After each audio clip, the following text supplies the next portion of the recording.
Muy bien, hermano, retomamos la clase y bueno, aprovecho para invitarlos y recordarles que se inscriban al diplomado que el seminario está ofreciendo. No dejen hasta el último. Sé que algunos hermanos, principalmente mis hermanos de Colombia, que sé que ese horario ustedes tienen culto, están en el servicio. Bueno, pero la idea es que nosotros vamos a grabar las ponencias. Y después quien se inscriba, nosotros les vamos a pasar el link de acceso para que puedan ver las conferencias. Entonces, pueden verlas al siguiente día, el domingo, ¿no es cierto? En diferido. Pero es muy importante que puedan inscribirse para que los tomemos en cuenta y les podamos enviar ese link de acceso a las ponencias. Así que me parece que van a estar interesantes. Eh, Tal vez no puedan hacerlo en vivo, pero pueden disfrutarlo después en diferido. Para todos, hermanos, para todos están invitados a una actividad del seminario. Estaría bueno que todos los seminaristas estuviéramos allí, ya sea en diferido o presencial, pero bueno, que pudiéramos compartir este tiempo. Bueno, después de este comercial que es patrocinado por Coca-Cola, vamos a continuar con nuestra clase.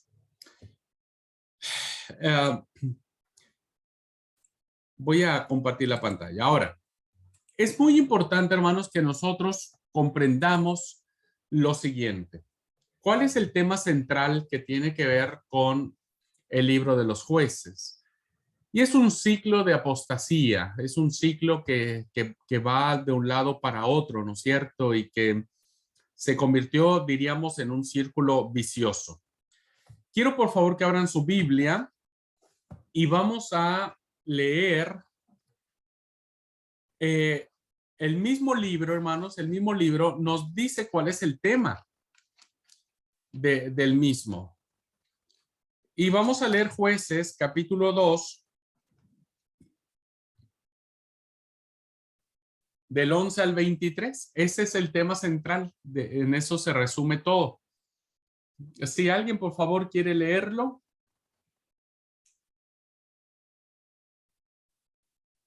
¿Algún hermano, hermana? Leo yo.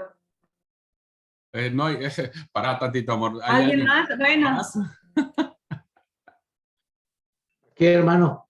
Voy yo. Adelante, adelante, por favor.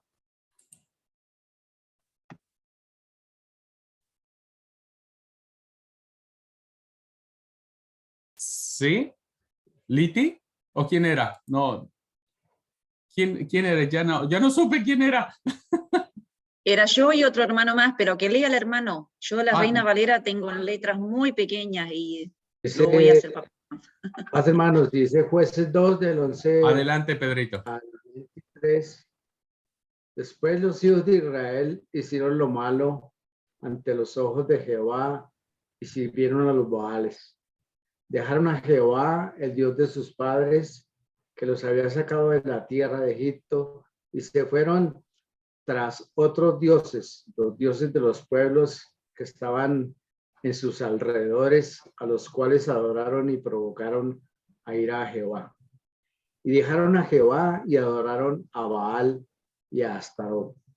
Y se encendió contra Israel el furor de Jehová, el cual los entregó en manos de robadores que los despojaron y los vendió en manos de sus enemigos de alrededor, y no pudieron ya hacer frente a sus enemigos. Por doquiera que salían, la mano de Jehová estaba contra ellos para mal, como Jehová había dicho y como Jehová se lo había jurado, y tuvieron gran aflicción.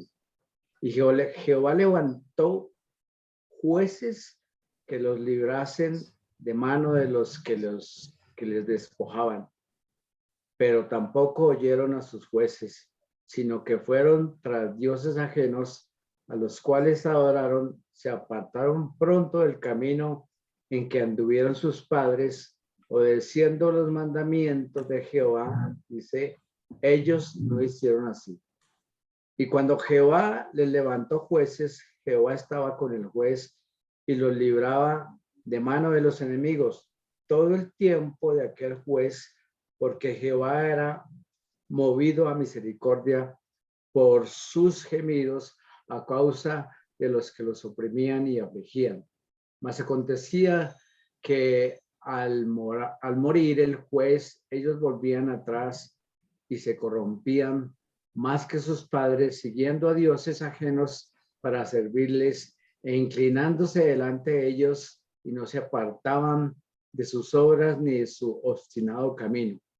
Y la ira de Jehová se encendió contra Israel y dijo: por cuanto este pueblo traspasa mi pacto que ordené a sus padres y no obedece a mi voz, tampoco yo volveré más a arrojar ya delante de ellos a ninguno de las naciones que dejó Josué cuando murió, para probar con ellas a Israel si procurarían o no seguir el camino de Jehová, andando en él como lo siguieron sus padres. Por esto dejó Jehová a aquellas naciones sin arrojarlas de una vez y no las entregó en mano de Josué.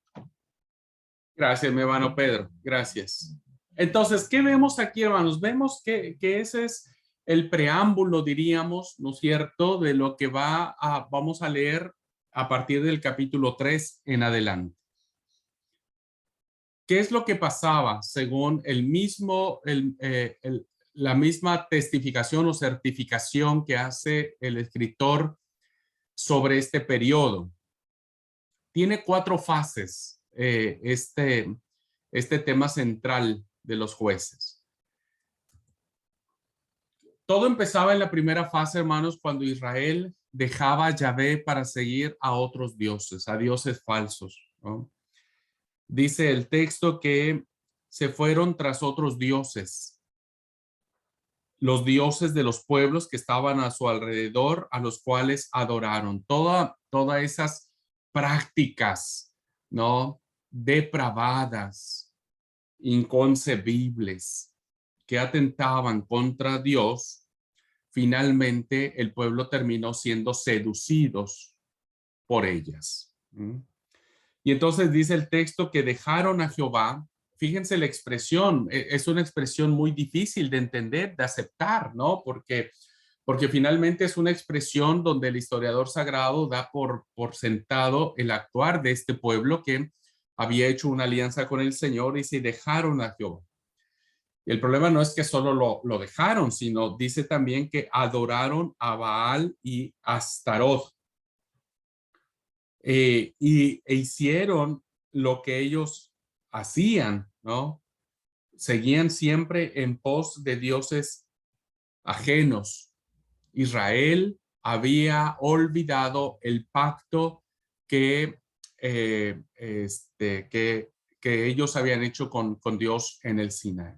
Entonces, las historias que vamos a ver de los jueces tienen que ver con esto. O sea, los jueces entran en acción porque en primera instancia el pueblo ha caído en una profunda y total idolatría, haciendo de Baal su Dios, ¿no?, y adorándolo, y todo lo que conlleva a estos dioses cananeos. El ciclo sigue con que Dios enciende su ira, enciende su furor y los entrega en manos de sus opresores.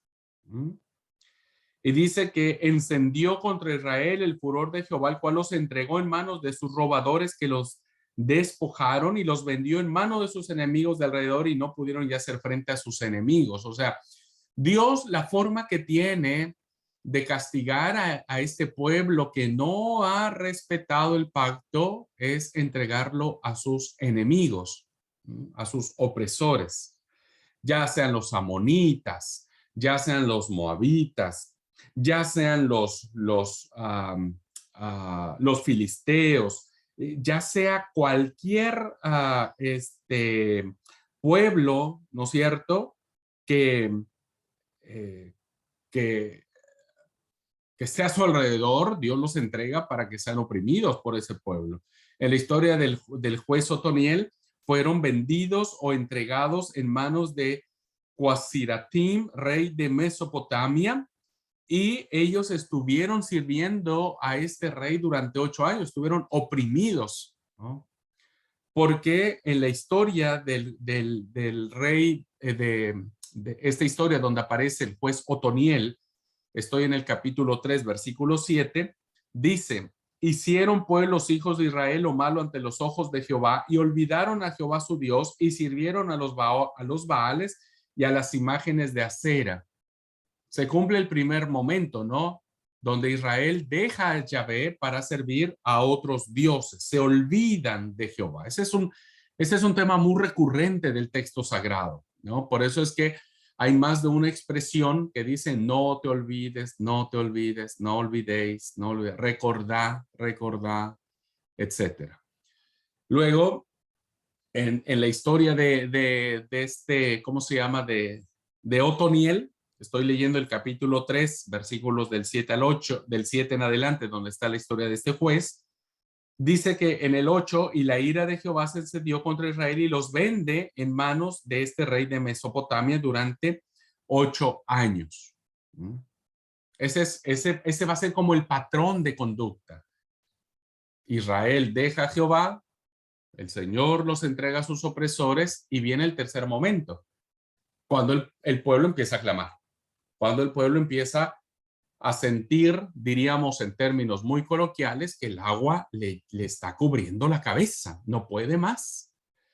Entonces en su aflicción empieza a llorar, a gemir, a clamar la protección de Yahvé, porque reconoce que Yahvé es el único que ha podido demostrar con hechos y con obras poderosas su señorío y su dominio. Y por lo tanto es allí donde el pueblo recuerda que es el pueblo elegido que hizo el pacto con el Señor.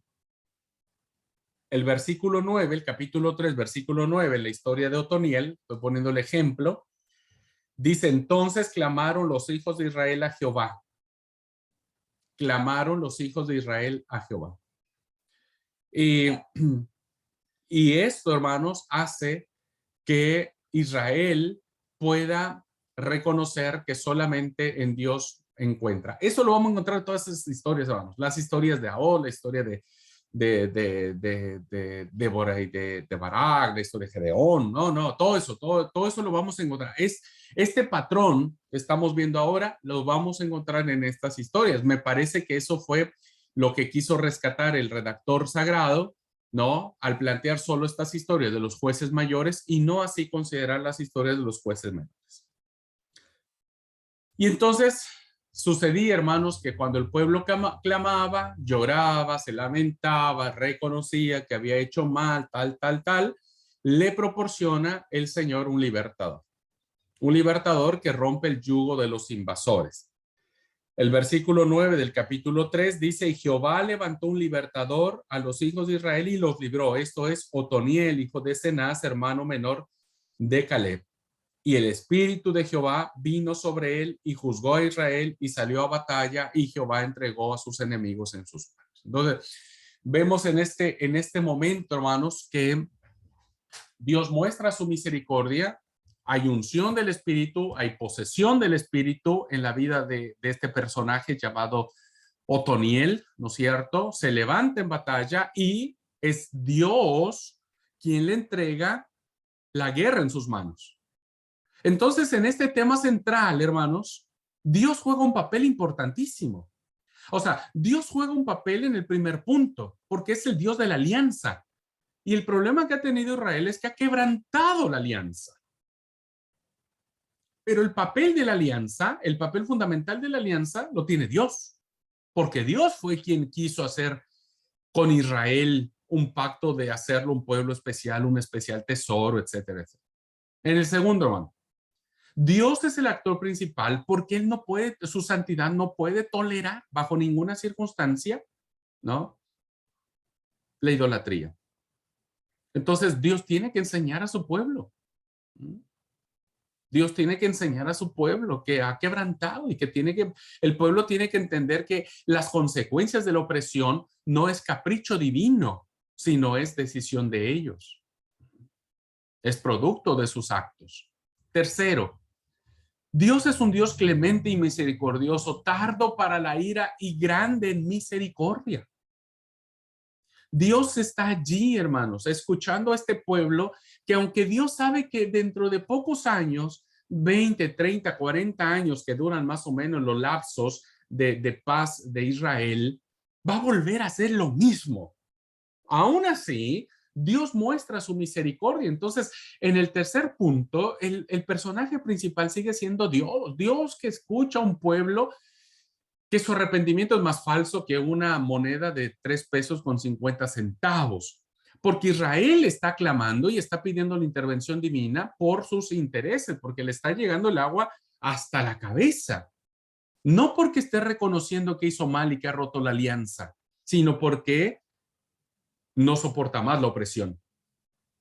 Aún así, Dios, no mirando las verdaderas motivaciones del clamor, del gemir, de la aflicción y de la imploración que tiene el pueblo, Dios en el cuarto punto también se manifiesta levantando a un libertador y otorgando espíritu de él a este libertador, y levantándose el libertador con la fuerza de Jehová, vence a los enemigos y Jehová entrega la tierra nuevamente a Israel.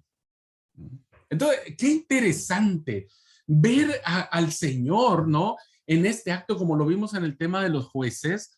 Dios, hermanos, no quiere destruir a las naciones por ser un Dios que está sediento de sangre y de venganza, sino porque quiere proteger a su pueblo, porque él sabía que Israel no iba a resistir. Mire, aquí están las consecuencias. Ahora, Dios, aunque los entrega a sus enemigos, no deja de estar de parte de su pueblo. No deja de ser su Dios. No deja de brindar salvación, de brindar liberación, ¿no? Y entonces, el eje, acá, en este cuadrito que está aquí, hermanos, en esto, ven, ciclo de la apostasía en la época. Apostasía, punto 1. Cautiverio, Dios los manda para que los opriman. Humildad y arrepentimiento, no sé si puede ser sincero o no, porque evidentemente la opresión era muy fuerte, ¿no? Y finalmente liberación. Liberación por parte del juez o liberador o lo que ustedes como quieran llamarlo, pero este viene de parte de Dios. Y Dios es el que da su espíritu. Y entonces hay un quinto ciclo, ¿no? Que aparece aquí, que es que la tierra está en paz. Versículo 11. Y reposó después de este hecho, ¿no? Que tuvo Otoniel. El versículo dice, y reposó la tierra 40 años y murió Otoniel, hijo de Sena. Reposó la tierra, es decir, hay un aspecto de libertad, de reposo, de paz, de tranquilidad. El pueblo puede volver a respirar nuevamente, solo que no le dura mucho esa actitud. Entonces, ¿qué es lo que resumimos como tema central en este libro, hermanos? Que el ciclo constante se da en estas fases: apostasía, castigo, arrepentimiento y liberación. ¿Okay? Eso se va a repetir en todas las historias que nosotros vamos a ver en el libro de los jueces. Y en todas ellas, vuelvo a repetir, Dios es el principal protagonista.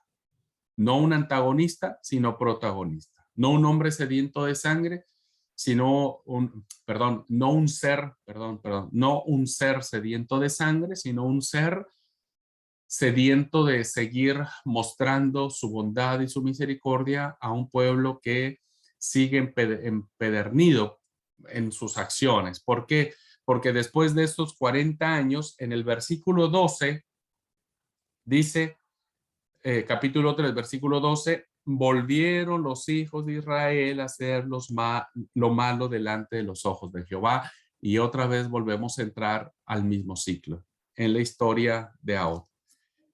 Y en la historia de Débora y Barak, capítulo 4, versículo 1 dice, después de la muerte de Ahod, los hijos de Israel volvieron a hacer lo malo ante los ojos de Jehová. Otra vez el bendito ciclo. Capítulo 6, versículo 1, historia de Gedeón.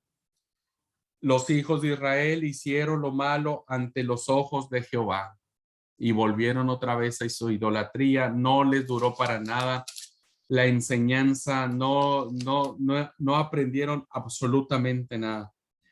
Historia de Jefté, el juez Jefté, capítulo 10, versículo 6. Pero los hijos de Israel volvieron a hacer lo malo ante los ojos de Jehová y sirvieron a los Baales y a Astarot, a los dioses de Siria, a los dioses de Sidón, a los dioses de Moab, a los dioses de los hijos de Amón y a los dioses de los filisteos, y dejaron a Jehová y no le sirvieron. Aquí ya de plano se fueron para cualquier lado el pueblo de Israel, ¿no? Y otra vez el ciclo de después claman al Señor, el Señor los entrega al cautiverio, después claman otra vez al Señor y bueno, es una historia de Sansón, capítulo 13, versículo 1. Los hijos de Israel volvieron a hacer lo malo ante los ojos de Jehová, y Jehová los entregó en manos de los filisteos por 40 años. Es decir, este ciclo constante aparece como un tema central y parece ser que Dios en algún momento dijo, bueno, listo, no voy a hacer más, arréglense, ¿no? Pero en todas estas historias, nosotros encontramos un Dios que vuelve otra vez a mostrar hace su castigo, muestra su clemencia, levanta un libertador.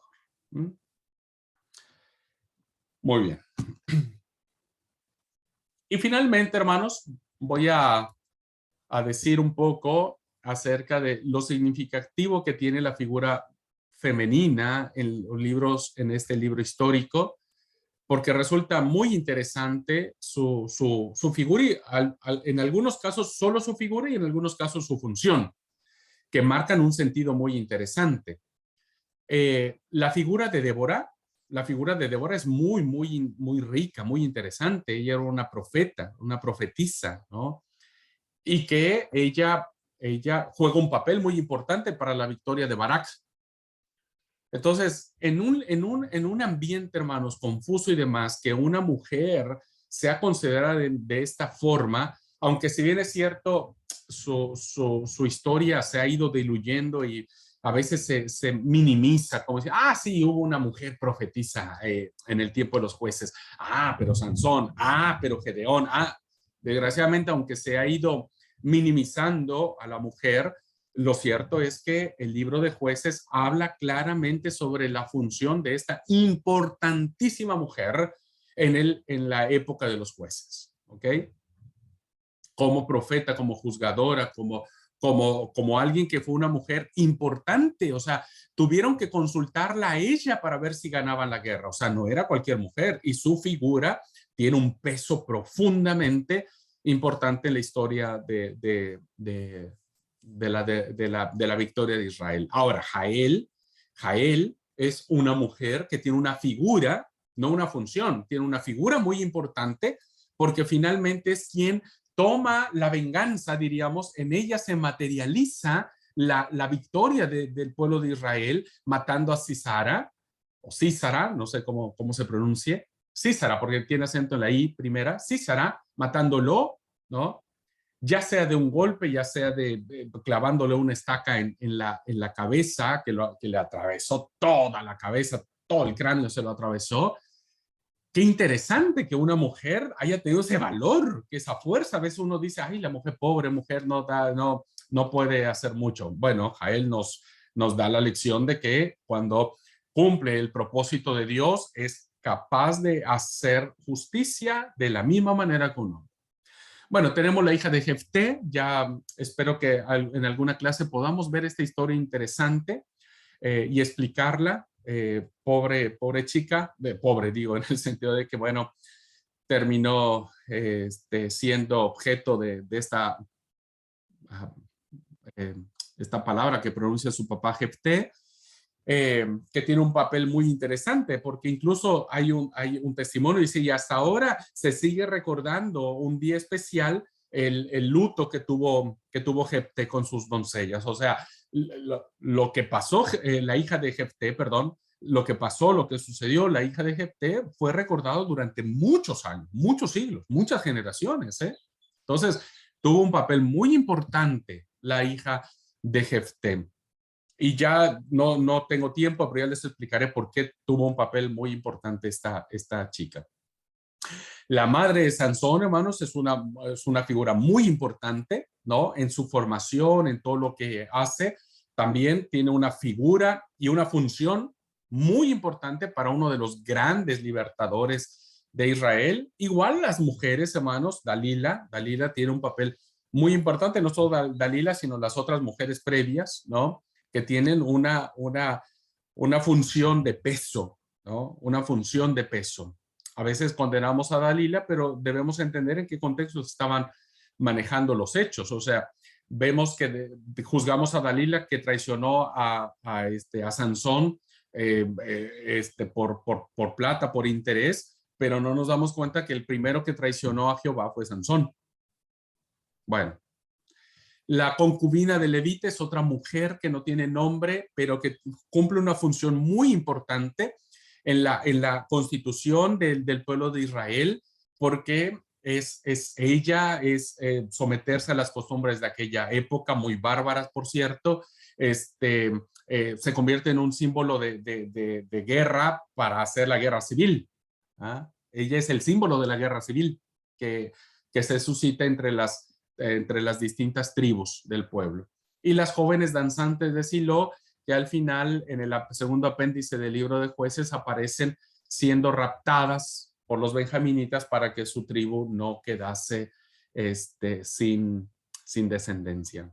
Poco hablamos de estas chicas que fueron robadas, raptadas en la fiesta, ¿no? Pero que también tienen un papel muy importante en toda esta idea. Yo creo que el libro de los Jueces resalta profundamente la figura femenina en de una de las historias, aunque muy difíciles, muy violentas, muy confusas. El papel de la mujer juega también un rol preponderante para ver en ellas el propósito de Dios, el propósito de Dios. Así que el texto sagrado no es machista bajo ninguna circunstancia. Los machistas somos nosotros. Pero el texto sagrado sigue manejando la misma historia que aparece en el Génesis. Varón y hembra los creó, a imagen suya los creó. Esa idea del Génesis 1 va permeando todo el texto sagrado. Bueno, hermanos, finalmente, para que ustedes puedan identificar los grandes temas del libro de los Jueces, son 7 grandes temas, los voy a enumerar solamente. El primer gran tema tiene que ver con los jueces que liberan en un territorio de muerte, que es el territorio de Canaán, que son los primeros capítulos que aparecen, hermanos, del 1 al 3. Aquí en el conjunto del libro de Josué, o junto al libro de Josué, se expresa la tesis fundamental de la teología deuteronomista que les había dicho, ¿no? Pecado del pueblo, castigo de Dios, arrepentimiento del pueblo y envío divino de un juez para salvarlos. Este concepto de liberación viene a ser muy propio del Éxodo. En este contexto se sitúan 4 jueces que vamos a mirar hoy. Yo les dije 6, pero hoy solo vamos a mirar como 4 principales, por sus historias abarcan mucho más que los otros 2, en el entendido que son libertadores de la justicia de Dios. ¿Ok? Así que es un libro que va a abarcar la historia deuteronomista como una historia donde la santidad a Jehová tiene que ser lo fundamental. Santidad que es pisoteada por el pueblo de Israel en esta época. Segundo grande tema, este juez y esta profetisa llamada Débora y Barak, que aparece en sus historias en los capítulos 4 y 5 del libro de los Jueces. Bueno, Débora significa abeja. Ese es el significado de la palabra Débora. Ella fue profetisa y fue líder, ¿no? De verdad, o sea, es interesante profundizar en esta figura de liderazgo de esta mujer. Es líder, o sea, En una época donde es muy probable pensar que la mujer no tenía valor, Débora se convierte en este símbolo. Está bien, no hay muchas historias de mujeres, pero con Débora tenemos, creo que no necesitamos más como para entender que Débora cumple un rol de profeta, cumple un rol de líder, dirige la guerra contra los cananeos del norte a los que se va a derrotar por medio del general Barak, ¿no? Que es el gran libertador. Y sucederá que Jael, una aliada de la etnia kenita, ayudará a los israelitas matando a Sísara, que Sísara será el general cananeo que se ha refugiado en su tienda. No tengo mucho tiempo para contar la historia, hermanos, pero léanla. El tipo va, está muy cansado, está huyendo de Barak y bueno, Jael aprovecha el cansancio de Sísara. Sísara le pide que le dé un poco de leche. A un relato, porque hay dos relatos de la muerte de Sísara, hay dos relatos. Uno de los relatos dice que él estaba cansado, se acostó, Jael aprovecha la oportunidad, toma una estaca y le clava la estaca en el cráneo, y es así como muere el símbolo del pueblo cananeo, ¿no es cierto?, en la figura de Sísara. Bueno, esta es una historia muy interesante, que tiene grandes enseñanzas. El tercer gran tema, hermanos, tiene que ver con el otro juez, que es Gedeón y su hijo Abimelech. Esta historia, hermanos, aparece en Jueces del capítulo 6 al capítulo 9. Gedeón significa guerrero, ese es su nombre. Y su historia es que él vence a los madianitas, ¿no? A tres tribus que subían contra ellos como si fueran las langostas. Bueno, todos conocemos esa historia de que está soplando el trigo en el lagar, etcétera. Se le aparece el ángel de Jehová, le dice, varón esfuerzo valiente, le pide algunas señales al ángel, señales que se cumplen, etcétera. Levanta los 600 que no se han arrodillado ante Baal, la forma en que elige a los guerreros que van a pelear, etcétera. Bueno, es una historia muy interesante. Pero también la historia que a veces desconocemos es la de su hijo. Su hijo, porque tuvo tantos hijos Gedeón, que uno de ellos, llamado Abimelech, se corona a sí mismo, se autonombra como rey en Siquem. Al principio hubo ayuda del pueblo, pero cuando él ya empieza a tomar actitudes de asesinar a sus hermanos y demás, hay una gran oposición, el pueblo se levanta en armas, lo mata por medio de una mujer que dice el texto que le hace caer una piedra de molino en la cabeza. Y el texto dice que él queda muy mal herido, o sea, tiene la cabeza partida en dos y le dice a su escudero que termine matándolo con una espada, porque dice, yo no quiero que en el futuro digan que Abimelech murió a manos de una mujer.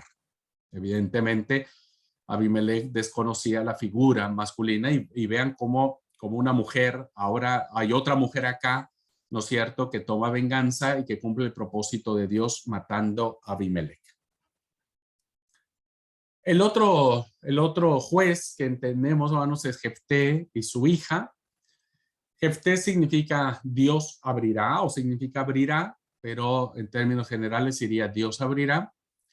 Él es un juez marginal, es el hijo de Galaad, es elegido juez para vencer a un pueblo llamado los amonitas, y él hace una promesa. Ese es el gran problema de Jefté. Él promete a Dios que si vuelve victorioso le ofrecería en holocausto a la primera persona que saliera de su casa.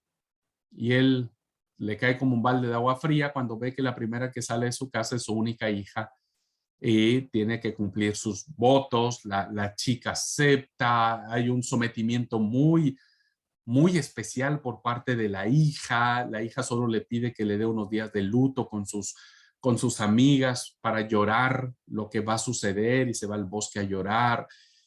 Y después del tiempo viene y es dispuesta. En fin, no tengo tiempo para explicar esa historia, pero es una historia que me gustaría compartirle en algún momento de la clase como un exégesis, porque yo cuando leí el libro de los jueces me cautivó esta historia y dije, pero ¿cómo es posible? O sea, la terminó matando, Dios se alegró de eso. Si Dios estaba en contra de los sacrificios humanos, ¿qué es lo que pasó? ¿Sí sucedió? ¿No sucedió? En fin, tuve muchas preguntas en mi cabeza cuando vi la historia de la hija de Jefté. Así que espero que al final de la cursada tengamos al menos una hora, una hora, sí, para poder hacer un análisis de la historia de la hija de Jefté. El otro juez, como todos sabemos, es el último juez, el gran juez, diríamos, que tenemos, que es el juez Sansón y su gran ruleta de mujeres. Hay una gran cantidad de tradiciones alrededor de Sansón que se acumulan tanto que el escritor sagrado le da mucho espacio en el libro. Del capítulo 13 al capítulo 16 aparece de manera muy detallada muchos sucesos de la vida de este libertador. Bueno, todos sabemos lo que pasó. Sansón significa el hombre sol, eso significa Sansón. Aparece como un héroe de gran fuerza, quizás el símbolo del sol sea parte de lo que significa su nombre.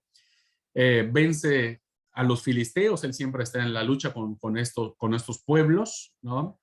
Que son los que vivieron hace miles de años en lo que hoy se conoce como la Franja de Gaza. Si ustedes han escuchado hablar de la Franja de Gaza en Palestina, este pleito que tienen allí con los palestinos, los judíos, bueno, esa tierra fue habitada hace miles de años por los filisteos.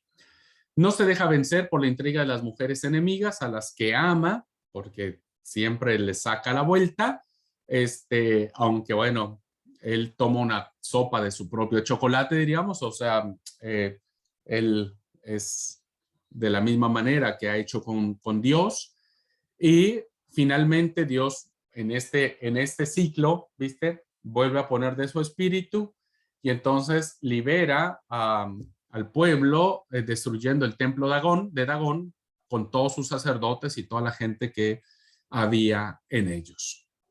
Desgraciadamente, Sansón muere junto con ellos como un símbolo de lo que significa alguien que se aleja de Dios, y que no cumple el pacto o la alianza que hizo.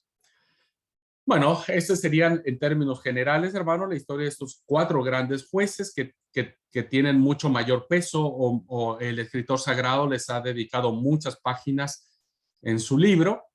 Y terminamos con 2 apéndices de 2 historias que, insisto, vienen a marcar el punto de vista de lo importante que es que haya un rey, que haya alguien, que alguien esté ahí para cuidarlos.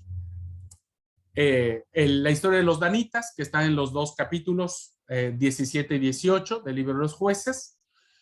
En este primer apéndice se narra el asentamiento de un grupo tribal en la zona norte de Palestina, bajo el monte Hermón, con el surgimiento del santuario yavista de Dan, porque se mezclan ahí, ídolos falsos, pero que son ministrados por un sacerdote levita. Muestra el culto, el valor cúltico de las imágenes, porque hay una imagen de fundición que aparece allí para darle certeza o seguridad a la tribu de Dan, ¿no? Y las vestiduras sagradas que van a empezar a dedicarse en este culto al Señor con una figura idolátrica, y es en un contexto donde todavía el monoteísmo no se practica en la tribu de Dan. Entonces hay una mistura ahí, un sincretismo que pone en riesgo cómo Israel tendría que ver al único Dios verdadero. Bueno, eso lo vemos en la historia de Micaías, con la historia de los danitas, ¿no? Y del sacerdote levita, que se convierte en el sacerdote de esta tribu, de la tribu de Dan. Y finalmente, hermanos, la historia más triste, más desconcertante, desgarradora que tenemos desafortunadamente en el libro de los jueces es el crimen de la mujer de Levita, o el crimen de Levita más bien, finalmente matando o ya descuartizando a su esposa, de este ataque atroz, de esta violación atroz que ha tenido su esposa, ¿no? Y en este segundo apéndice, el levita descuartiza a su mujer concubina, a la que la han violado hombres de una de las tribus, que es de la tribu de Benjamín. Se inicia una guerra santa, una guerra civil entre ellos, ¿no? Las 11 tribus restantes se paran como hombres de guerra para pelear contra su hermano Benjamín, porque no entienden la atrocidad que han hecho, como si las 11 tribus no se han dado cuenta de las atrocidades que han hecho contra Dios mismo. Pero bueno, quieren hacer justicia, pelean contra los de Benjamín les ganan 2 veces, las tribus vuelven derrotadas, ¿no es cierto? Ya platiqué un poquitito en la clase de Antiguo Testamento que aún en esta historia tan salvaje, tan difícil, podemos ver que hay un sentido de fraternidad, porque el día en que las 12 tribus, 11 tribus, 11 tribus le ganaron a Benjamín y que casi lo destrozan y que casi lo exterminan del plano, el texto dice que ellos volvieron al templo tristes, llorando. Es decir, ellos no están felices por haber casi exterminado a sus hermanos. Eso en términos morales y éticos nos habla de un gran sentido de fraternidad y de ética, ¿no? Y bueno, con eso termina el libro de los jueces. Tal vez podríamos ver si nos da tiempo también explicar un poquitito acerca de esto, de Levita y de su concubina. Y es así, queridos hermanos, como terminamos este recorrido que nos permite ir viendo de manera general los grandes temas y propósitos que tiene el libro de los jueces. ¿Alguna pregunta? ¿Algún comentario? ¿Alguna reacción? ¿Quedó claro? ¿Necesitan que explique un concepto? No pude explicar todas las historias ahora, pues si no tendríamos que tener más horas para explicar todas las historias. Pero más o menos con los datos que les di, ahora retomen el libro de jueces y léanlo a la luz de esto para sacarle la mejor enseñanza. Sí, Betty, adelante. Hermano. Que muy impresionante la historia, ¿no?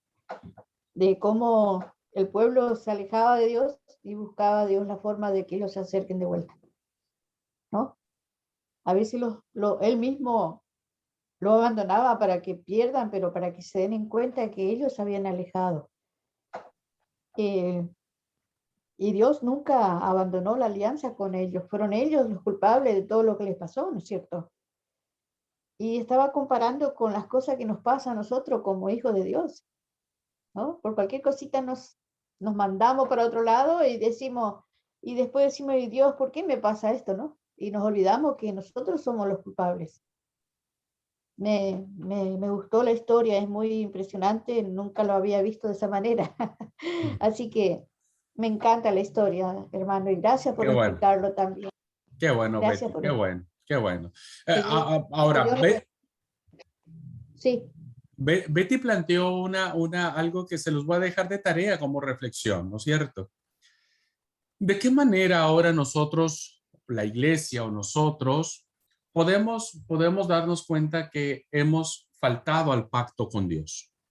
¿De qué manera ustedes consideran, si es que consideran que nosotros en algún momento hemos fallado a ese pacto, ¿no? Porque ahora nosotros hicimos un pacto también. En las aguas del bautismo, nosotros hicimos un pacto de ser propiedad de Dios, ¿no es cierto? Y recibimos el Espíritu Santo.